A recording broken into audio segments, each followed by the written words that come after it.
சொல்லு சாமி. இது என்னங்க மதி செய்யுது? மூக்கெல்லாம் ஒரே இந்த பனிக்கு கொணன்னு இருக்குமா. கொஞ்சம் ரசம் நல்லா காரமா சுருட்டு வச்சு கொண்டு வரியா? காரமாவா? காரமா கரம் மசாலா போட்டு ரசம் வச்சிருவாங்க. ஆளை பார்த்தா டம்மி பீஸா இருக்க, பயங்கரமான ஆளா இருக்கேடா. இது என்ன கரம் மசாலா பிரியாணிக்கு போட்டு கேள்விப்பட்டு நீ என்ன புதுசா ரசத்துக்கு போடுறன்ற? அத்தை ரீல்ஸ் எல்லாம் பாக்குறது இல்லை. எப்படி பழைய பாட்டு கேட்டுட்டு இருந்தீங்கன்னா ரீல்ஸ் என்னத்துக்கு பாப்பீங்க?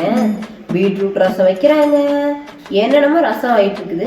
எங்க அத்தைக்கொசரம் நான் காரமா கரம் மசாலா ரசம் எப்படி வீடியோ எடுக்கிறேன், ரீல்ஸை போடுறேன், லைக்கை வாங்குறேன்.